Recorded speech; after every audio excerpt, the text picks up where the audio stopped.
CNN Chile y Bio Bio, la radio, presentan Tomás Mochiati, la entrevista.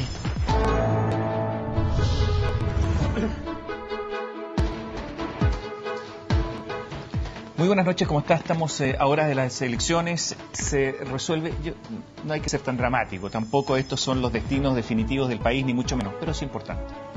Es importante porque ha habido un gobierno de derecha después de, salvo Pinochet, claro, después de cuántos años, desde Jorge Alessandri, cuántos años de gobierno que no había gobierno de derecha, elegidos democráticamente. Y lo segundo es qué va a pasar con la nueva mayoría, qué va a pasar con los nuevos movimientos.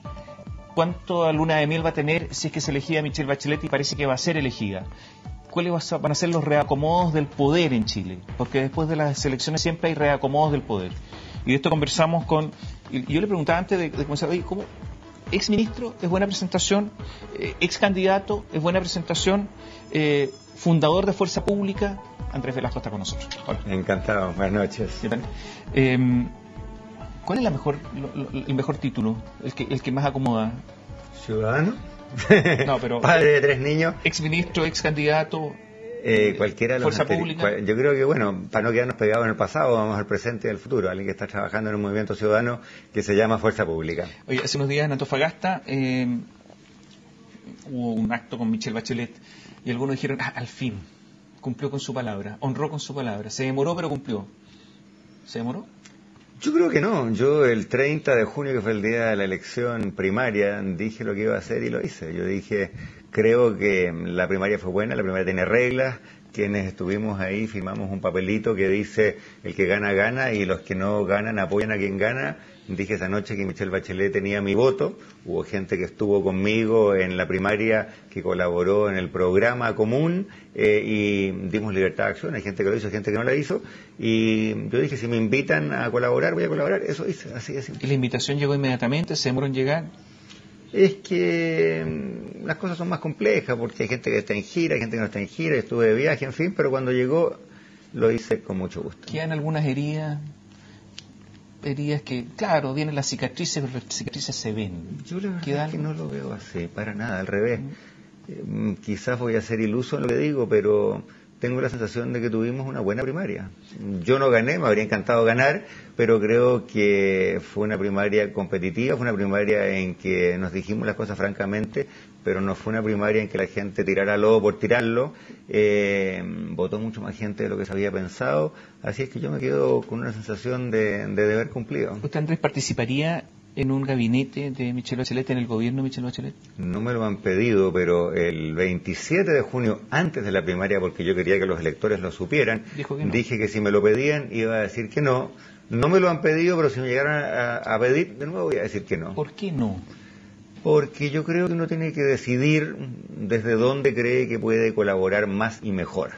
Y mi convicción hoy es que quiero colaborar no desde el Estado, sino desde la sociedad civil. Y eso tiene que ver con un diagnóstico que no partió ayer.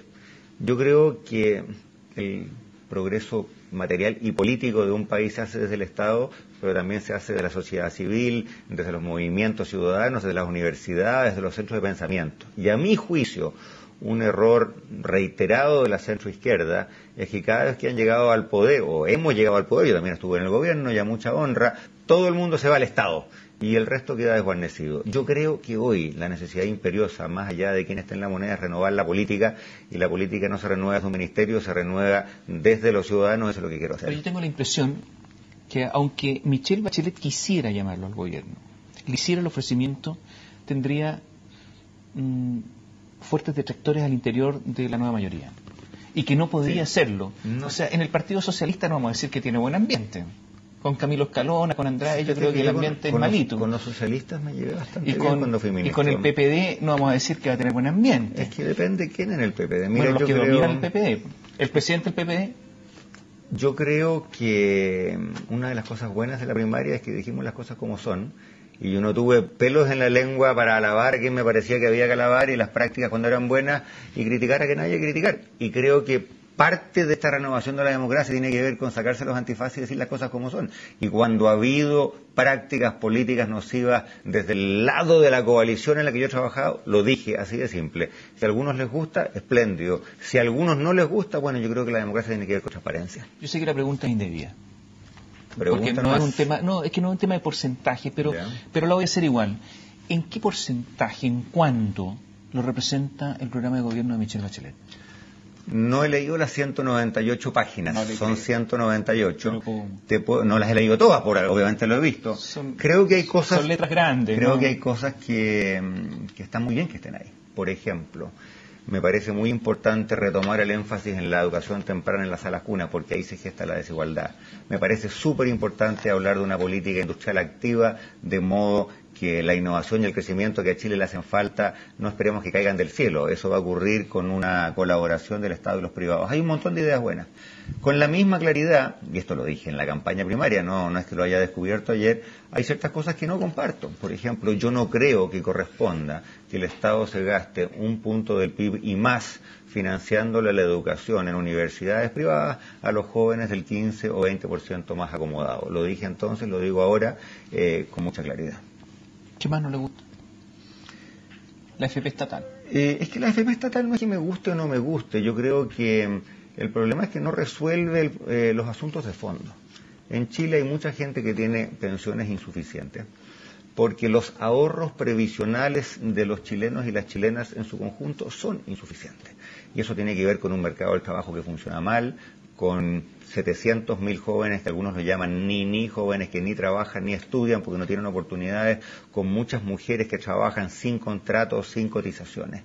Mientras no arreglemos eso, las AFPs pueden ser amarillas, blancas, azules o rojas, estatales o privadas, y el asunto de fondo no va a cambiar. Por eso yo creo que hay que apuntarle al asunto de fondo, que es el mal funcionamiento del mundo del trabajo, la insuficiente capacitación que tenemos y el abuso de algunos empleadores que agarran la cotización del trabajador y se la meten al bolsillo. ¿Se refiere a Parisi? Me refiero a Parisi, claro, y a cientos de otros, a miles de otros, probablemente a decenas de miles de otros empresarios que lo hacen contrariando la ley. También lo hace el Estado. Lo hacen los municipios, los alcaldes. El Estado central, que es el que yo conozco, no lo hace. No, pero el Estado, hay 2 administraciones públicas, los que están sujetos al estatuto administrativo y los otros que están con contratos honorarios que no le hacen ninguna imposición. No, pero y al final, pero eso es distinto. Pero esa es una falacia también. Uno dice, bueno, oye, pero se lo renuevan año a año. Mira, yo no estoy en el Estado, por lo tanto no quiero defender a nada, pero para el beneficio de la gente que nos está escuchando, distingamos entre una situación ilegal y una que es legal. A uno le puede gustar más o menos. Tener a un trabajador, tomar la plata que es del trabajador y en vez de ponerla en la cuenta del trabajador, meterse al bolsillo, es un robo.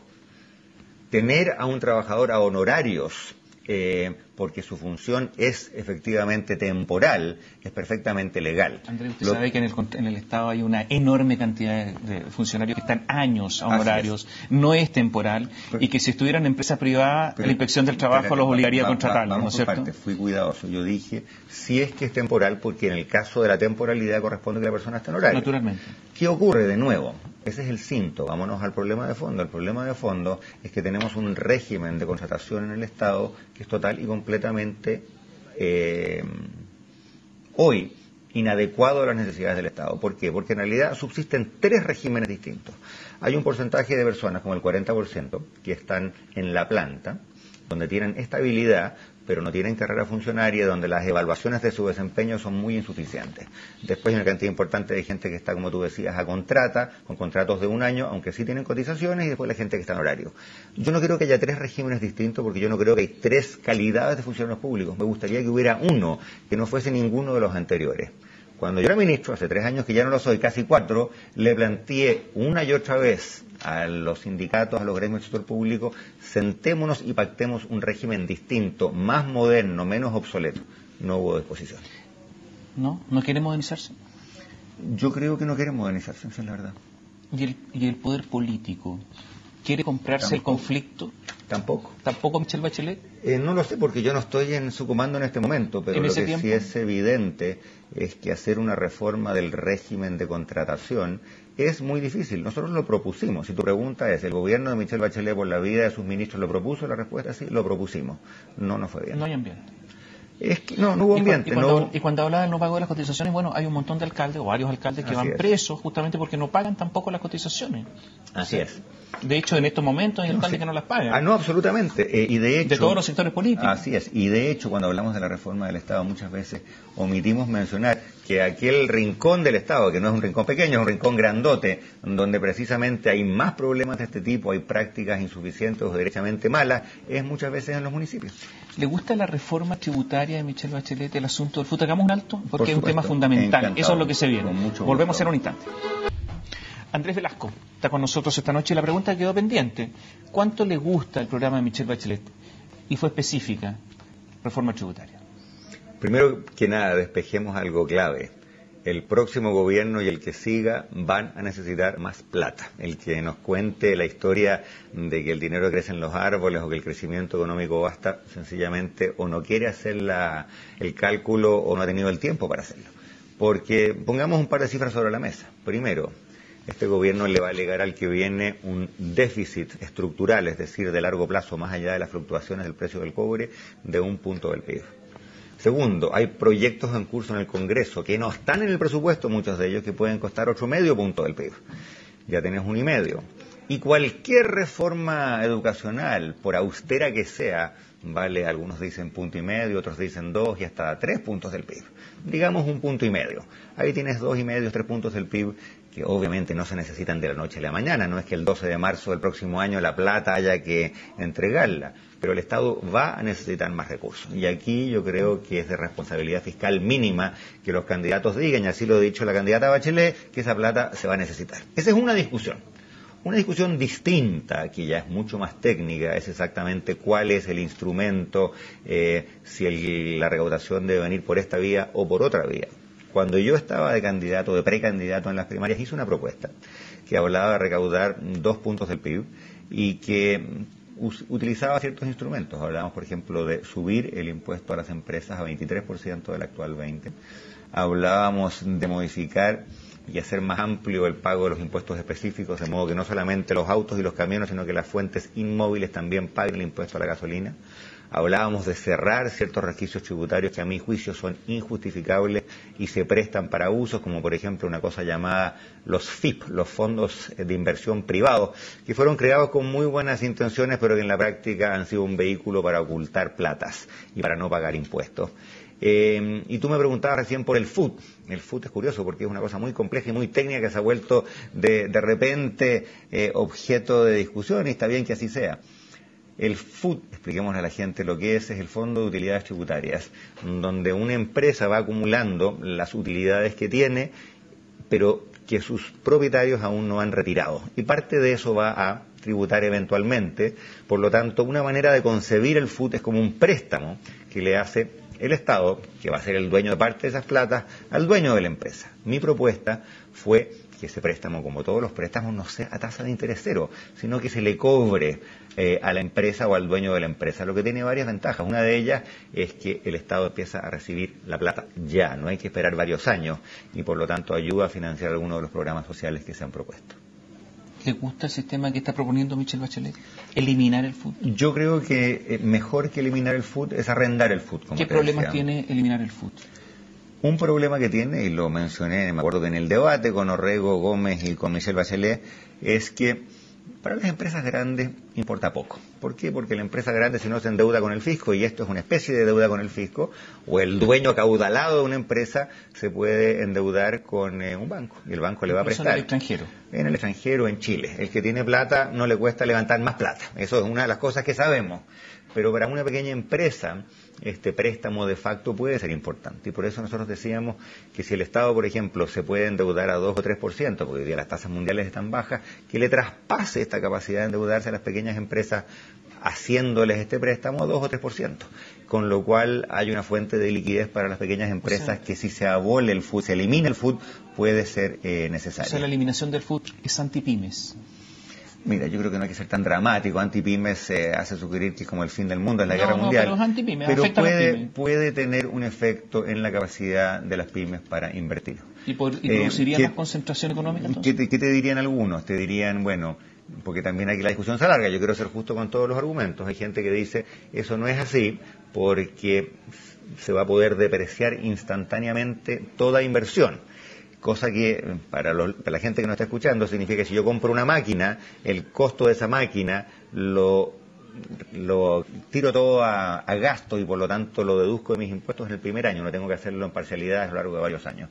Está muy bien, eso es cierto, pero eso ocurre para las inversiones en maquinaria. Hay otro tipo de inversiones que no son en capital físico, en capacitación, por ejemplo, en adquisición de lo que se llama activos intangibles que la empresa no podría depreciar. Esta es una discusión súper técnica, no hay verdades reveladas, no hay verdades absolutas, pero mi preferencia es que la fórmula de arrendar el FUT, de cobrar intereses, es mejor para las pequeñas empresas y también, ojo, es mejor para el fisco, porque el fisco recibe la plata hoy, no en 4 o 6 años. ¿Qué pasa para los accionistas minoritarios, en que ellos no resuelven cuántas utilidades se van a repartir, salvo el 30% legal? Claro. ¿Estarían tributando por dineros que no reciben? Estarían tributando por dineros que eventualmente van a recibir, pero que en el corto plazo acaso no hayan recibido. Pero entonces tienen que endeudarse para pagar impuestos por una decisión que no es de ellos. ¿Es justo eso? Es complicado, indudablemente, y es otra de las críticas que muchas personas han hecho. ¿Qué va a pasar después de...? Va a ganar Michelle Bachelet. Las encuestas dicen eso. La deuda si hay segunda, una sola vuelta o 2 vueltas. ¿Qué va a pasar después? ¿Cómo se va a reestructurar el poder en Chile? ¿Cuánto tiempo va a tener Michelle Bachelet? ¿Va a haber luna de miel? ¿No va a haber luna de miel? Volvemos en un instante. Preguntábamos a Andrés Velasco antes de la pausa cómo se viene la mano. Al final, ¿qué va a pasar? Luna de miel de Michelle Bachelet. ¿Qué va a ocurrir? ¿Cuáles van a ser los nuevos equilibrios de poder? ¿Qué va a pasar con las malas prácticas?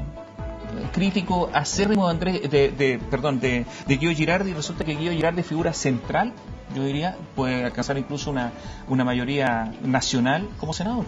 Yo he estado trabajando para que eso no ocurra y he estado hoy y ayer y casi todos los días en la calle con Alberto Undurraga, que sería un gran senador por Santiago Poniente, así es que ojalá que los electores de Santiago Poniente lo vean así, pero mira, yo creo que tú planteas un tema muy importante, porque más allá de los ires y venires de la política cotidiana, a mi juicio hay un tema pendiente en Chile, que es la renovación de la política. No es casualidad que en medio de un proceso electoral, la encuesta CEP le pregunte a la gente cuánta confianza tiene usted en los partidos políticos o en los parlamentarios, y esa confianza esté a niveles bajísimos, récord, ¿no es cierto?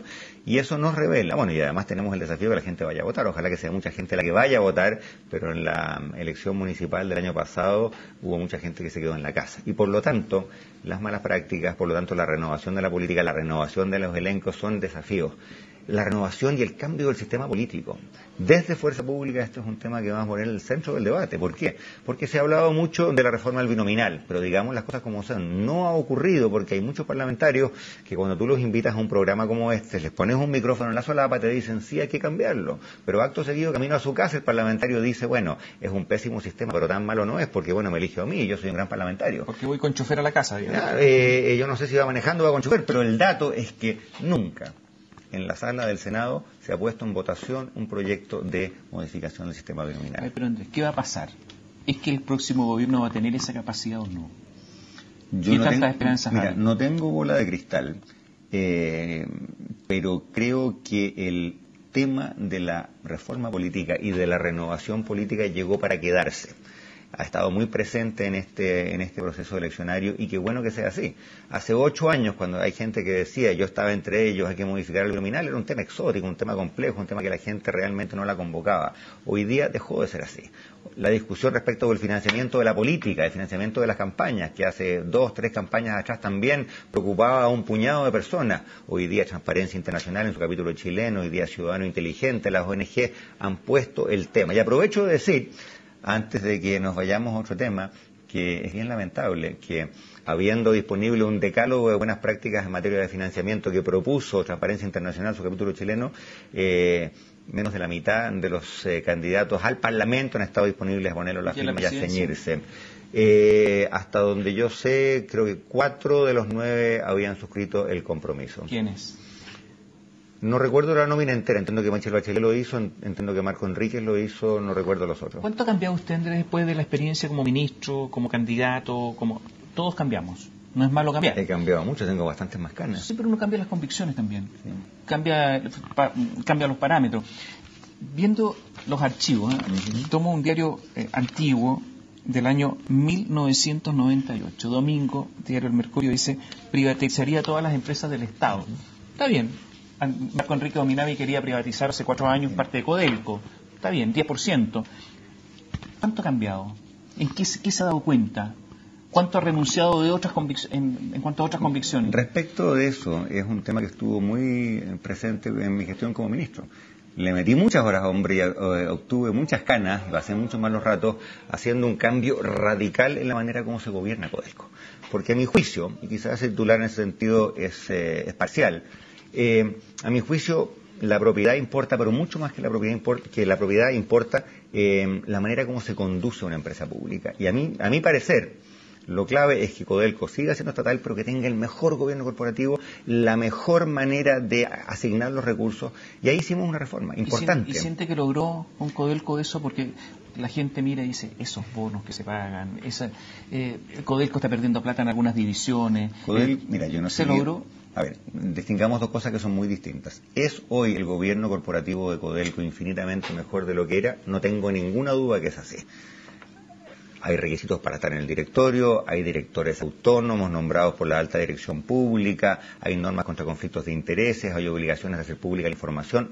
No tengo ninguna duda que hay un salto cuántico. Un asunto muy distinto, que no tiene que ver con el gobierno corporativo, sino que con algo mucho más básico y económico, es que la industria del cobre en Chile, que ha tenido un tremendo auge en los últimos 10 años y los precios han estado por las nubes, va a enfrentar problemas en el futuro. ¿Por qué? Porque los precios probablemente van a bajar y los costos vienen subiendo y la ley del mineral va cayendo. Por eso yo creo que es tan importante, traté de poner el tema en esta campaña, que hablemos no solamente de lo que vamos a hacer con el cobre, a 30 años plazo. Cuando los actuales universitarios tengan 50 años, la pregunta es qué vamos a hacer sin el cobre. Y por eso los temas de innovación, de emprendimiento, de educación técnica son tan claves. Me habría gustado que habláramos más de eso en esta campaña. Va el domingo en la noche al comando de Michelle Bachelet, ¿no? La verdad es que no tengo la menor idea de qué voy a hacer el domingo. Probablemente voy a estar, antes que nada, codo a codo con Sebastián Iglesias, a quien he estado apoyando mucho en su carrera a la Cámara de Diputados. Ojalá que él salga. ¿Pero la noche piensa ir al comando de Bachelet? No tengo la menor idea. ¿Tiene ganas? ¿Le nace? La verdad es que no me lo he planteado siquiera, veremos. ¿No se lo ha planteado? Gracias, Tomás. Gracias Andrés. Andrés Velasco nos acompañó esta noche. Buenas noches, gracias.